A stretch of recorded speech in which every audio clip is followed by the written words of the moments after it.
Bienvenidos a este resumen guiado de la reunión para esta semana 24 de febrero al 2 de marzo 2025. ¿Qué tal amigos? ¿Cómo están? Espero estén bien. Gracias por sintonizarnos y ahora comenzamos. Tenemos la lectura semanal de Proverbios 2 y algo que se destaca no solo en la lectura de esta semana, sino en la reunión de esta semana es buscar tesoros espirituales. Y eso es lo que la reunión Vida y Ministerio Cristianos cada semana nos permite escudriñar, nos permite encontrar, pero por supuesto no lo dejamos todo a la reunión, nosotros también debemos poner de nuestra parte, como estudiando, escudriñando por nuestra propia cuenta. El primer discurso destaca algo de eso. ¿Por qué estudiar con ganas? Veremos que los tesoros no se encuentran tirados en la superficie, sino que hay que buscarlos, hay que hallarlos, y esto no va a ser al primer intento. Esto va a requerir paciencia, perseverancia, constancia, pero si estamos convencidos que allí hay un tesoro, solo es cuestión de tiempo para que lo encontremos. Lo mismo ocurre con los tesoros espirituales que sabemos que están en las Sagradas Escrituras. Luego, en Perlas Escondidas estaremos comentando en qué sentido Jehová es un escudo para los que viven en integridad. ¿Y qué es integridad? ¿Cómo definiríamos integridad? Diríamos que integridad es solo ir al salón del reino e ir a predicar y eso ya nos convierte automáticamente en personas íntegras. Veremos que hay una gran diferencia entre ir al salón del reino, ir a predicar y ser una persona íntegra. Es algo más. Luego estaremos nuevamente reforzando la idea de ser cazatesoros. Evitamos pensar que ya lo sabemos todo, siempre hay algo nuevo que aprender. Y esto será incluso así en el nuevo mundo. Así que, amigos, sean una vez más bienvenidos. ¿Qué les parece si comenzamos con el primer discurso de los tesoros, con el tema ¿por qué estudiar con ganas? ¿Alguna vez se ha preguntado por qué estudiar la Biblia con ganas? Quizás piense, es difícil encontrar tiempo, no me gusta leer, no sé por dónde empezar, pero hoy estaremos considerando 3 razones poderosas por las que vale la pena esforzarnos en estudiar la palabra de Dios, la Biblia. Esto no solo cambiará nuestra vida, sino que también nos acercará más a Jehová. ¿Qué les parece si vamos para allá? Primeramente, una razón significativa para poner nuestro corazón en el estudio de la Biblia es que así demostramos que valoramos la verdad, que valoramos nuestra herencia espiritual. Y eso va acorde a lo que dice Proverbios capítulo 2 y versículos 3 y 4, donde leemos: Si además pides a gritos entendimiento y alzas la voz para conseguir discernimiento, si sigues buscando esto como si fuera plata y vas siempre en su búsqueda como si fueran tesoros escondidos, por lo tanto, la primera razón es esta: estudiar con ganas la Biblia demuestra que valoramos la verdad. Eso es lo que dice el texto. Pero dice algo más. ¿Notó a qué compara este estudio? Lo compara como la búsqueda de un tesoro. ¿Se imagina usted mismo buscando un tesoro? Imagínese, ¿cómo lo haría? No lo haría nada más por salir del paso, sin ganas. Usted sabe que encontrar ese tesoro que usted tiene confirmado y asegurado que allí hay un tesoro, de eso es algo que depende su futuro y sin duda el de sus seres queridos, y por eso usted con mucho empeño, con muchas ganas, empieza a escarbar, a buscar ese tesoro. Lo busca con emoción, con dedicación, con todo el corazón. Ahora, en un sentido espiritual, sabemos que hay tesoros espirituales en la Biblia, y así es como debemos buscar la sabiduría de Dios, con ganas, con interés. Muchas personas prefieren leer las malas noticias que encontramos en los periódicos, pero ¿qué hay de leer la Biblia? Eso no les interesa. Pero observemos lo que hizo un hermano llamado Cory. Él compartió su método. Se centra en un solo versículo, lee las notas, busca las referencias y saca el jugo a su lectura. ¿Qué hay de usted? ¿Cómo podría mejorar su estudio personal? ¿Qué le parece dedicar 15 minutos al día o investigar un tema que lo intrigue? Cuando estudiamos con ganas, le demostramos a Jehová que su verdad, su palabra, es un tesoro para nosotros.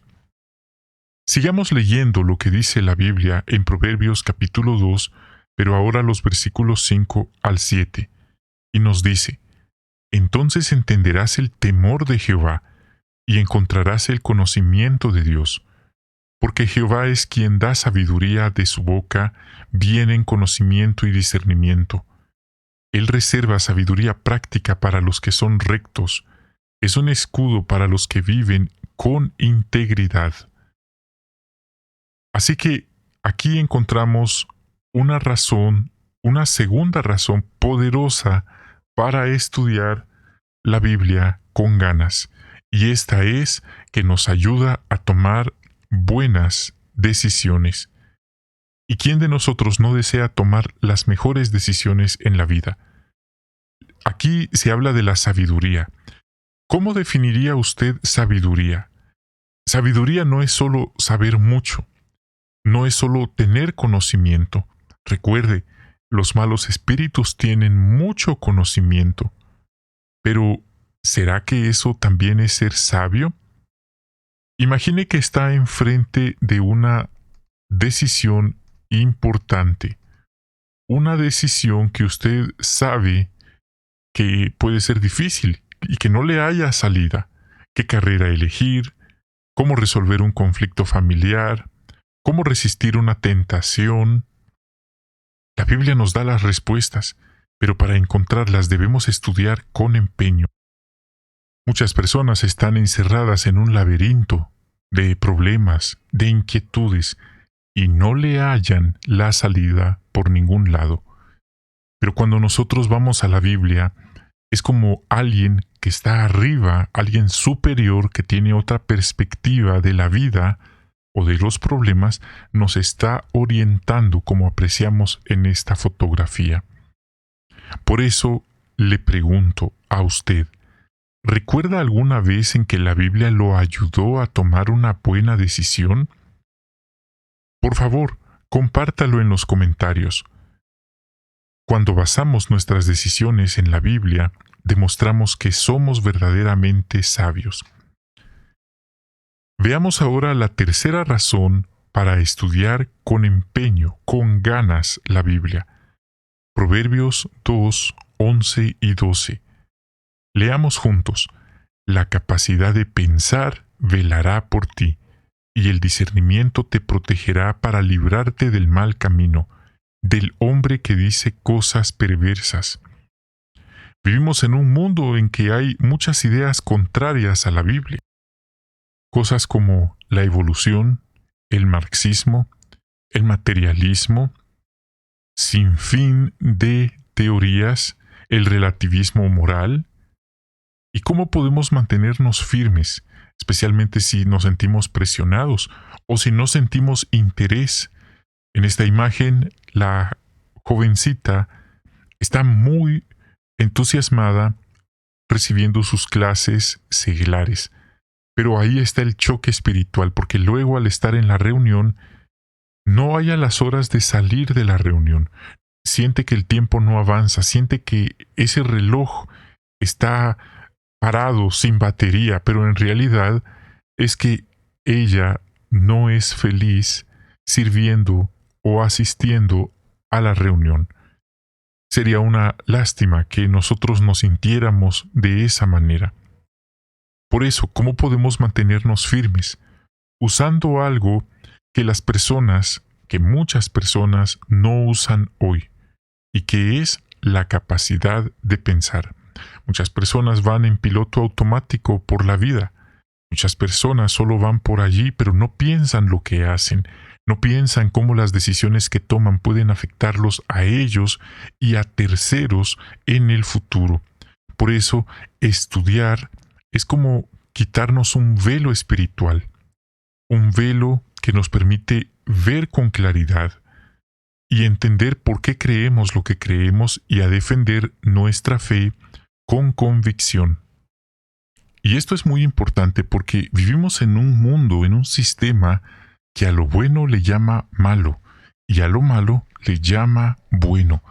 Y hasta las religiones, hasta las que antes se las llevaban de muy rectas, de muy piadosas, de muy conservadoras, que no eran parte del mundo, hasta estas religiones poco a poco están empezando a adoptar estas mentalidades.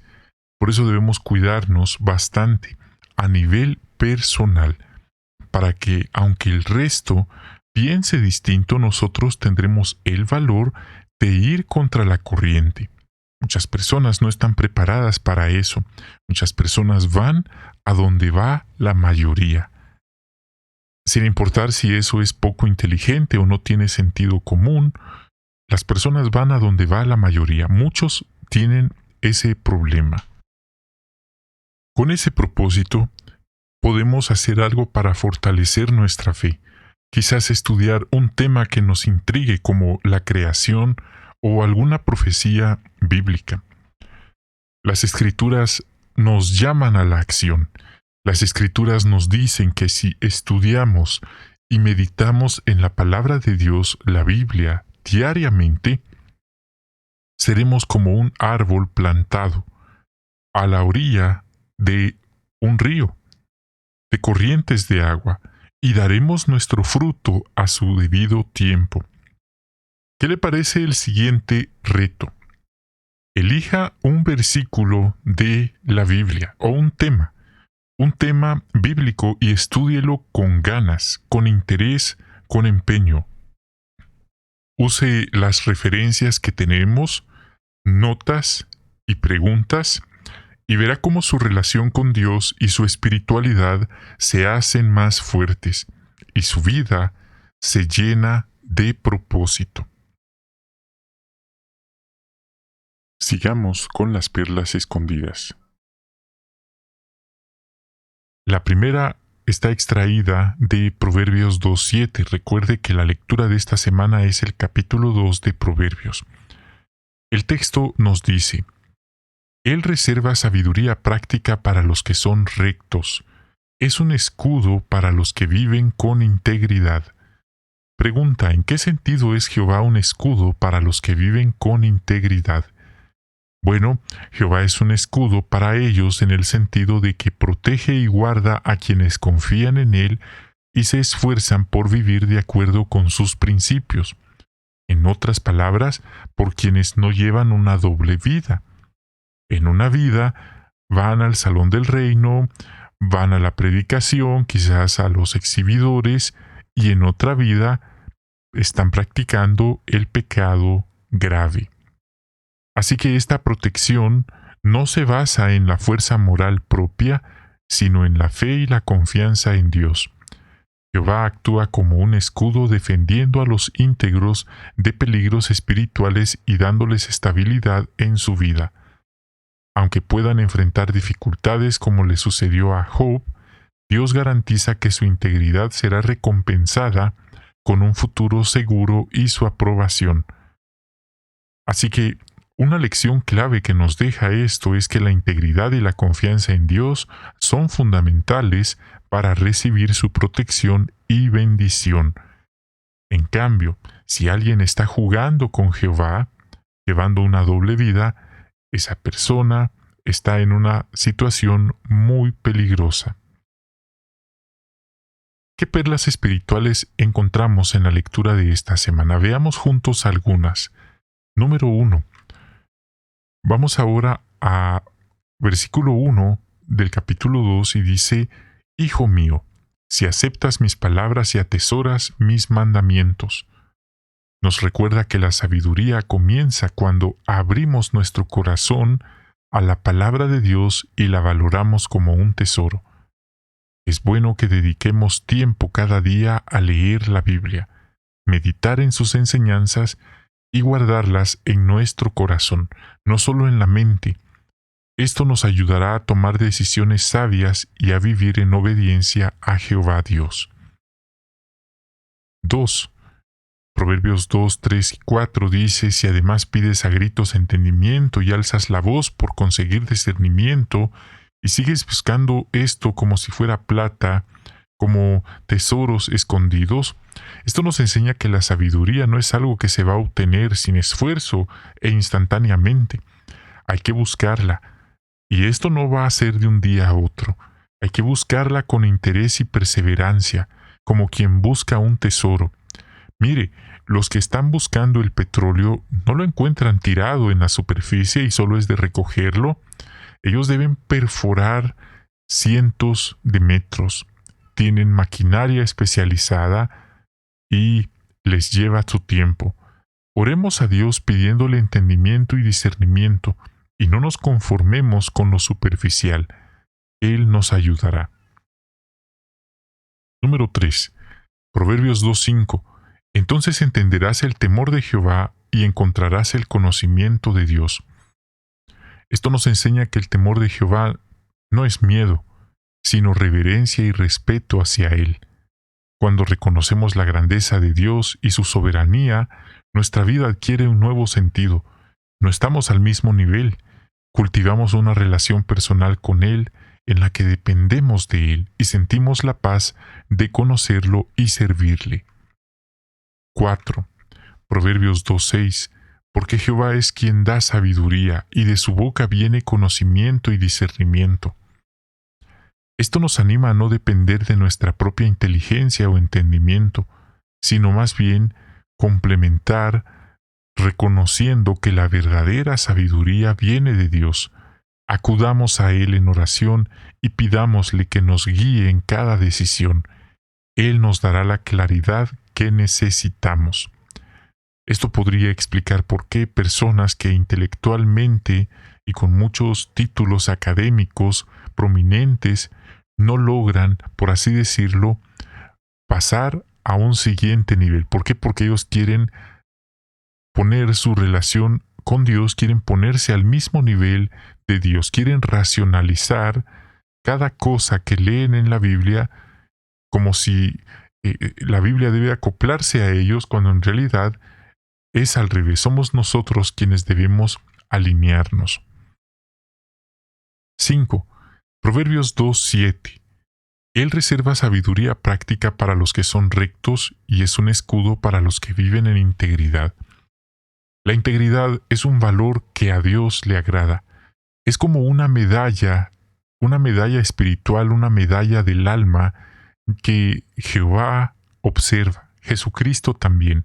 Ellos nos observan y ellos pueden ver, por así decirlo, que es como una vestidura blanca, nuestra integridad. Pero cuando alguien, aunque tenga privilegios, aunque tenga una buena reputación, pero está llevando una doble vida de pecado grave, oculto, esa persona no es íntegra delante de Jehová. No importa que los demás lo consideren un santo, no importa, delante de Jehová esa persona está descalificada. Debemos ser honestos en nuestras palabras y acciones, incluso cuando no nos están viendo, porque Jehová Dios protege y bendice a quienes viven de acuerdo con sus principios bíblicos en integridad. 6. Proverbios 2, 10 y 11. Cuando la sabiduría entre en tu corazón y el conocimiento se convierta en algo agradable a tu alma, la capacidad de pensar velará por ti, y el discernimiento te protegerá. Esto nos enseña que la sabiduría no es solo conocimiento. Recuerde, Los espíritus tienen conocimiento, pero eso no significa que están bien delante de Dios. ¿Por qué? Porque la sabiduría es más que el conocimiento, la sabiduría es la aplicación de ese conocimiento. Es bueno dejar que la palabra de Dios moldee nuestra mente y corazón. Esto nos protegerá de tomar decisiones equivocadas y nos guiará por el camino correcto. 7. Proverbios 2:12.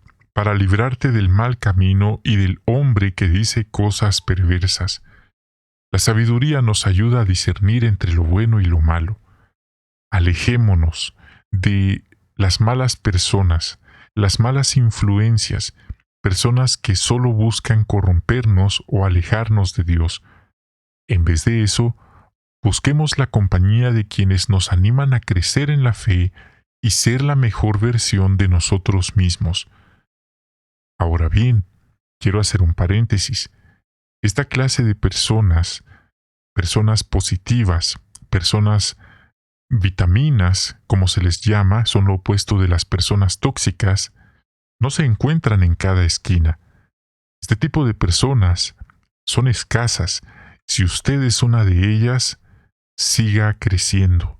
No deje que la negatividad a su alrededor lo ahoguen y usted se convierta en uno más de los tóxicos que abundan en este sistema. Número 8.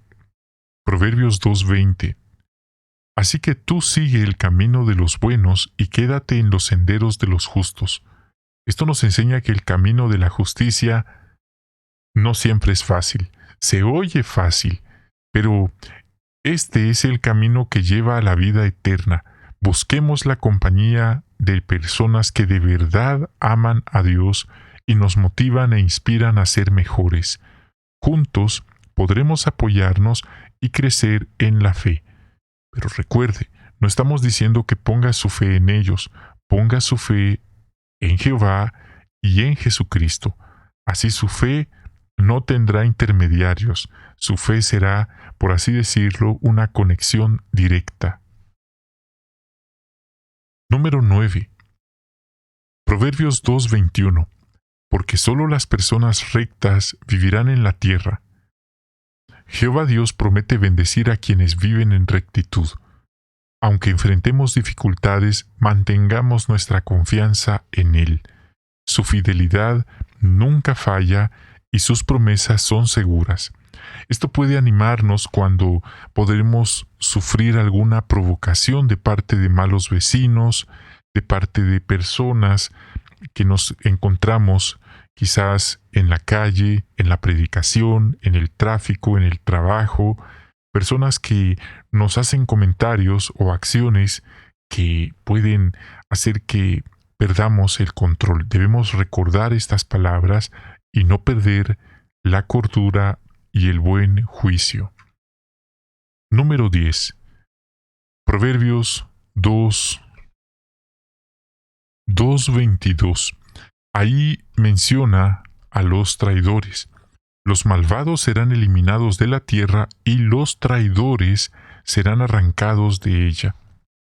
¿Ha sido traicionado usted por alguien que usted pensaba que era su amiga, amigo, quizás alguien de su propia familia, quizás alguien de la congregación incluso? Es lamentable. La traición forma parte de las personas de estos últimos días.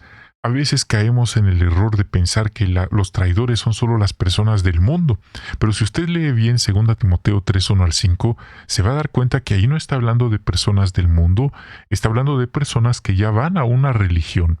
Y no dice allí menos los testigos, ahí está hablando en general. Es decir, esa profecía se cumple adentro de la congregación también. Y eso es algo bastante normal en nuestros tiempos. Pero recuerde, no porque muchos lo hacen significa que está bien traicionar. Podemos esforzarnos por ser luz en medio de la oscuridad y mostrar el amor de Dios a través de nuestras acciones en nuestra familia, con nuestro cónyuge, en nuestro trabajo y en la congregación. Esto sería como no traicionar la confianza de alguien o no apuñalar a alguien por atrás, que repito, es algo muy recurrente en estos tiempos y nada justifica la traición. Hemos llegado al final de esta consideración de las perlas. Si este video le gustó, quiero invitarlo amablemente a apoyarnos dejando su like. Pasemos a nuestra vida cristiana. Comenzamos. El tema número 7. A modo de pregunta, ¿eres un cazatesoros? Este es un análisis con el auditorio y nos plantea los siguientes puntos. ¿Qué preguntas te puedes hacer cuando estés leyendo la Biblia? Respuesta. Por ejemplo, ¿quién escribió el pasaje? ¿Cuándo lo escribió y a quién iba dirigido? ¿Cuáles eran las circunstancias? ¿Qué ocurrió antes y después? Otras preguntas. ¿Cómo se sintieron las personas que aparecen en el pasaje? ¿Qué cualidades mostraron y por qué debo imitarlas? ¿Qué defectos tuvieron y por qué debo evitarlos? Sin duda estas son muy buenas preguntas, en vez de solo leer sin preguntarnos estos puntos. La siguiente, ¿qué herramientas puedes usar para encontrar las respuestas? Tenemos el índice de textos de las publicaciones Watchtower, tenemos la biblioteca en línea Watchtower Online, tenemos la aplicación de JW Library, tenemos la obra Perspicacia, la cual incluye comentarios de determinados relatos, personajes y versículos. Así que tenemos varias herramientas para encontrar respuestas. Ahora quiero hacer una aclaración.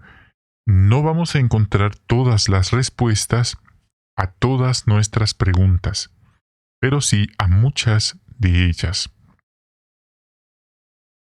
¿Qué hizo Abel para demostrar que era amigo de Jehová? Aquí ya incluye un video de la serie Aprende de los amigos de Jehová. Así que Abel hizo una ofrenda a Jehová, una ofrenda en la cual él ofreció lo mejor de su rebaño. Eso es el desapego, porque dice que iba hasta la grasa de las ovejas y lo hizo con buena intención y de corazón. La siguiente, ¿qué hizo Abel para tener más fe en Jehová? Él no solo hizo la ofrenda, él siguió adorando y ofreciendo sacrificios a Jehová. A pesar de que en su familia él no tenía los mejores ejemplos de fe, específicamente sus padres, pero a pesar de eso, Abel siguió fiel a Dios, dando un buen ejemplo a todos nosotros y a los demás que se puede ser fiel a Dios aunque nuestra familia no lo sea. La siguiente, ¿qué puedes hacer tú para tener más fe? Bueno, pasar a la acción, de la teoría a la práctica, seguir aprendiendo de los siervos de fe que menciona la Biblia, también de los hermanos fieles de la congregación, orarle a Jehová y darle nuestras mejores ofrendas, lo mejor de nosotros, aunque seamos los únicos en nuestra clase, en nuestra escuela, en nuestro vecindario o incluso en nuestra familia. No dejemos de hacer lo correcto, aunque quienes nos rodeen no lo hagan. Concluyamos nuestro resumen con el estudio del libro de esta semana. Capítulo 23, párrafos 1 al 8. Es lo que estamos comenzando esta semana con el tema Escuchen mi defensa. Pablo defiende la verdad ante grupos violentos y el Sanedrín. Párrafos 1 y 2. ¿Por qué fue Pablo a Jerusalén y con qué se iba a encontrar allí? Él fue a Jerusalén para llevar ayuda material y espiritual a los hermanos de la ciudad. Ahora, ¿qué iba a encontrar allí? Problemas. Por un lado, con algunos cristianos que están preocupados por unos rumores que habían levantado sobre él, y peor aún, con los enemigos de Cristo. Individuos que harían acusaciones falsas, lo golpearían y hasta lo amenazarían de muerte. Esto nos deja algunas lecciones, como por ejemplo, estar dispuestos a aceptar y a adaptarnos a los cambios que Jehová realiza en su organización. No debemos aferrarnos a ideas o prácticas antiguas que ya no están en armonía con la dirección actual de Dios. La humildad y la disposición a aprender son esenciales para no quedarnos atrás en sentido espiritual. Debemos estar atentos a las necesidades espirituales y materiales de nuestros hermanos, aunque claro, no basta con ayudar materialmente. También debemos fortalecer su fe mediante el ánimo y el apoyo emocional. Eso es una forma de demostrar amor cristiano. Otra lección es que nuestra conducta en momentos de adversidad puede ser un poderoso testimonio para otros. Como Pablo, mostró humildad, valentía y fe. Esto no solo honra a Dios, sino que también anima a nuestros hermanos a seguir nuestro ejemplo. Podemos decir también que las pruebas y los desafíos en nuestra vida no son meros obstáculos, sino podemos verlos como oportunidades para fortalecer nuestra fe y demostrar lealtad a Dios. Podemos crecer espiritualmente si enfrentamos las dificultades con una actitud positiva y confianza en Dios. Debemos mantener nuestro enfoque en el objetivo principal, agradar a Jehová y cumplir nuestra dedicación. Se pusieron a darle gloria a Dios. 3 al 5, parte A. ¿Con quiénes se reunió Pablo y de qué hablaron? Fueron a reunirse con los ancianos que dirigían la congregación. No menciona la expresión cuerpo gobernante, tampoco menciona a ninguno de los apóstoles que quedaban vivos. Puede que en ese momento estuvieran sirviendo en otras partes del mundo. Es una posibilidad, nosotros no estuvimos allí. Es nada más una referencia que hace el libro de Hechos, pero no da nombres, no da más datos. Pero el que sí estaba allí en Jerusalén era Santiago, el hermano de Jesús. Ahora, ¿de qué hablaron en esta reunión? Bueno, de una forma franca, Pablo los saludó y les contó todo lo que había pasado, lo que Dios hizo entre las naciones mediante el ministerio de Pablo. Y Pablo también mencionó que llevaba una ayuda económica, material, para los hermanos.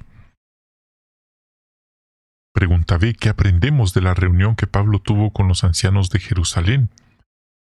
Bueno, muchos de nuestros hermanos sufren por culpa de catástrofes, desastres y enfermedades, y también se sienten muy conmovidos al ver el consuelo y la ayuda que les damos. Es verdad, no existen programas de ayuda a nivel de organización como tal, pero nosotros en sentido individual podemos ayudar a alguien que veamos que está en necesidad, en vez de ignorarlo y hacernos como que no vimos nada.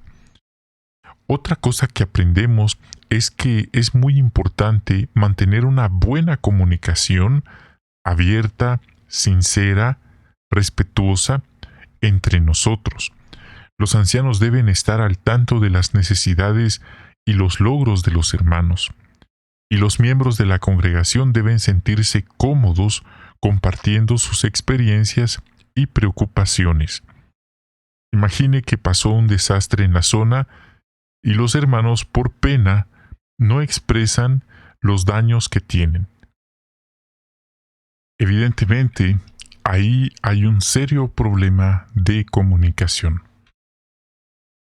Ahora, otra cosa que aprendemos es que la generosidad es una cualidad cristiana esencial. Mire, si nos apegamos estrictamente a lo que dice la Biblia, la religión verdadera no solo se conoce por predicar, sino también por ayudar a las viudas y a los huérfanos. Eso nos dice la Biblia en Santiago 1.27. Santiago 1.27 dice literalmente: la religión verdadera es la que ayuda a viudas y a huérfanos en su tribulación y se mantiene sin mancha del mundo.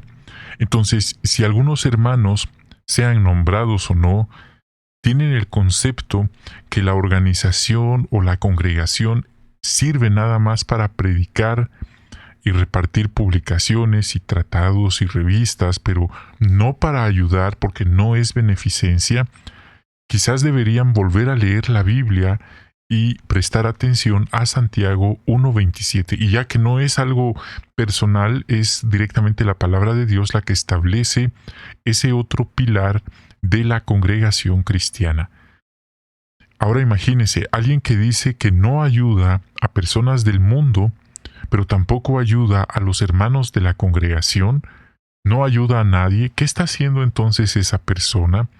Por eso, cuando nosotros ayudamos a nuestros hermanos en sus momentos de necesidad, no solo aliviamos la carga de ellos, sino que también fortalecemos los lazos de amor y de unidad en la congregación.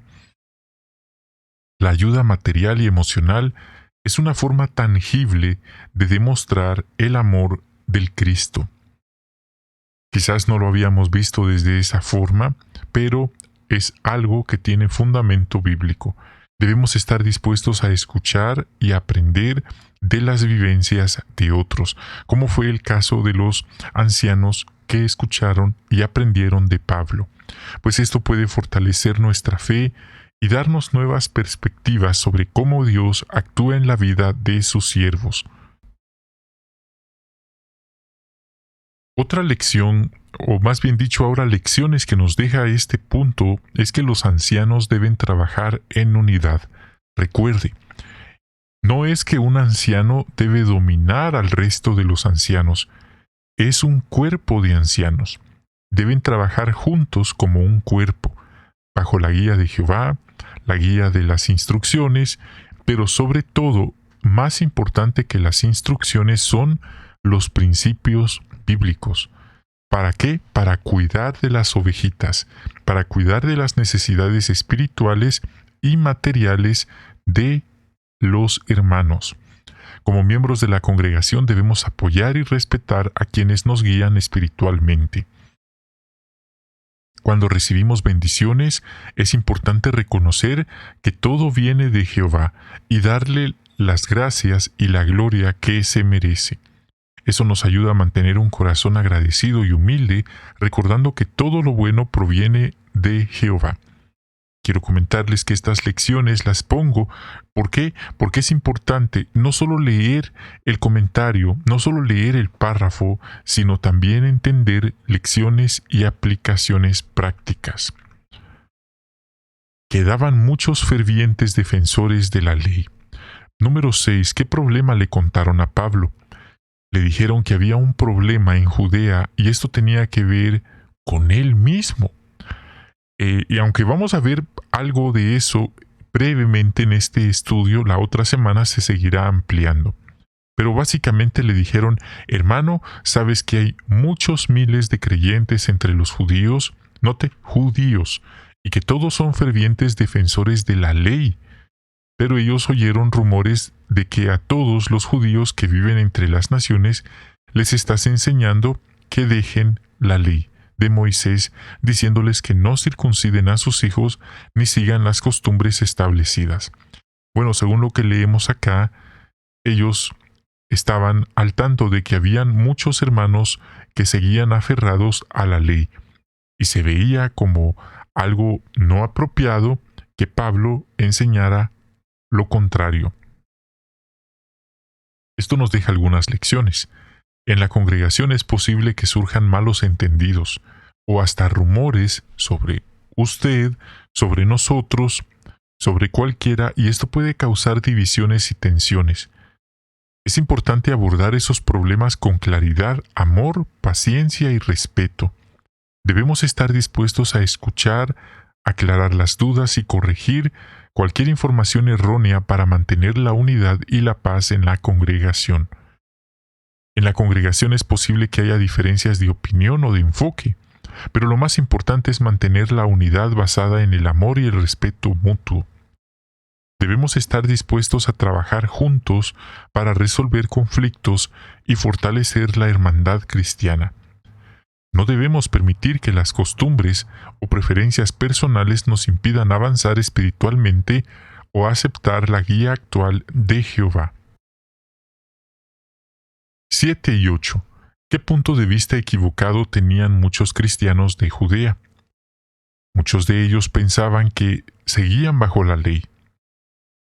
Y es cierto que en el año 49 los apóstoles y los ancianos habían explicado en una carta a las congregaciones que los cristianos de origen gentil no tenían que circuncidarse ni obedecer la ley mosaica. Y les explicaron cuáles eran las cosas de las cuales debían abstenerse: de sangre, comida sacrificada a ídolos y también fornicación o inmoralidad. Parte B. ¿Por qué decimos que los que tenían ese punto de vista equivocado no se habían vuelto apóstatas? Porque ser apóstata es una cosa y aferrarse a procedimientos o creencias o entendimientos anteriores es otra cosa.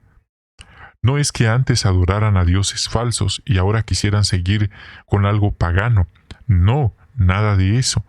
Recuerde, el libro que nosotros tenemos hoy, llamado Biblia, no fue dado a los gringos, no fue dado a los españoles, fue dado a los judíos, a los israelitas, no a los gentiles. Por eso, la ley, que para ellos era tan importante y lo sigue siendo hasta el día de hoy, no tiene nada de malo ni demoníaco. La había dado, recuerde, el propio Jehová. Usó a Moisés, a los profetas, a los patriarcas, y formaba parte del antiguo pacto, pero los cristianos están bajo el nuevo pacto, así que Jehová ya no les pide, dice el párrafo, que obedezcan la ley para aceptar su adoración. Lo que les pasaba a los cristianos judíos que la seguían defendiendo era eso, y que les faltaba confianza en la congregación cristiana. Seguían con la circuncisión, seguían guardando el Shabbat, sin duda seguían guardando algunas fiestas y rituales ceremoniales, y tenían el templo, tenían ahí todavía el sumo sacerdote, y todo seguía funcionando, pero el punto actualizado era que creían que el Mesías había llegado. Esto nos deja algunas lecciones. Debemos estar dispuestos a aceptar los cambios que Jehová introduce en su organización, incluso si estos implican dejar atrás prácticas o tradiciones que alguna vez fueron importantes. Confiar en que Jehová sabe lo que es mejor para nosotros es esencial para mantener una relación sólida con Él. Voy a darles un ejemplo específico. Muchos hermanos que conocen y que están en la organización desde hace 40, 50, 60 años atrás. Para ellos fue un cambio totalmente drástico de 180 grados el que ahora se permita el uso de pantalones para las hermanas y barbas en el caso de los varones. Eso fue algo para muchos impensable, que eran capaces de sustentar sus puntos de vista y los procedimientos con capítulos, con versículos, con atalayas, con despertades, con referencias, etcétera, etcétera. Pero, nuevamente, los cambios llegaron y seguirán llegando. En la congregación debemos evitar juzgar a otros por su apego a tradiciones, procedimientos o prácticas pasadas. Y viceversa, debemos también evitar juzgar a los que se están adaptando a los nuevos cambios. Imaginemos esto: alguien que piensa que es mejor o que es más espiritual que los que no usan barba, o viceversa, que es más espiritual o más flexible porque ahora usa barba. O alguien, una hermana que piensa que es más espiritual porque usa pantalón. u otra que es más espiritual porque no usa pantalón. Entonces no debemos caer en esa trampa del ego, porque entonces es ahí cuando nos sentimos superiores o mejores que los demás. En lugar de criticar, debemos mostrar comprensión y paciencia y ayudarles. La adoración a Jehová no es estática, seguirá evolucionando según su voluntad y propósito. Los hermanos de hace 100 años daban por hecho que ya venía el fin y que la forma en que ellos estaban conduciendo era la forma absoluta y única. Y ahora nosotros, estamos hablando 100 años después, podemos voltear a ver atrás y ver todos los cambios, bueno, quizás no todos, pero muchos cambios que han ocurrido. Y ahora imagínese, de aquí a 100 años, seguramente ya estaremos en el nuevo mundo y allí seguirán llegando más cambios. Por lo tanto, no nos aferremos a las cosas pasadas. Los ancianos y Pablo mostraron paciencia al tratar con los cristianos judíos, porque les costaba aceptar los cambios. Cuando nosotros ayudamos a otros a entender la verdad bíblica, debemos hacerlo con paciencia y amor. Algunos pueden necesitar más tiempo para ajustar o entender o asimilar los cambios. Hemos llegado al final de esta consideración. Muchas gracias por habernos acompañado. Muchas gracias por su apoyo en el crecimiento de este canal. Así que hasta aquí este vídeo. Deseamos que tengan un magnífico día y esperamos encontrarnos muy pronto con una nueva transmisión.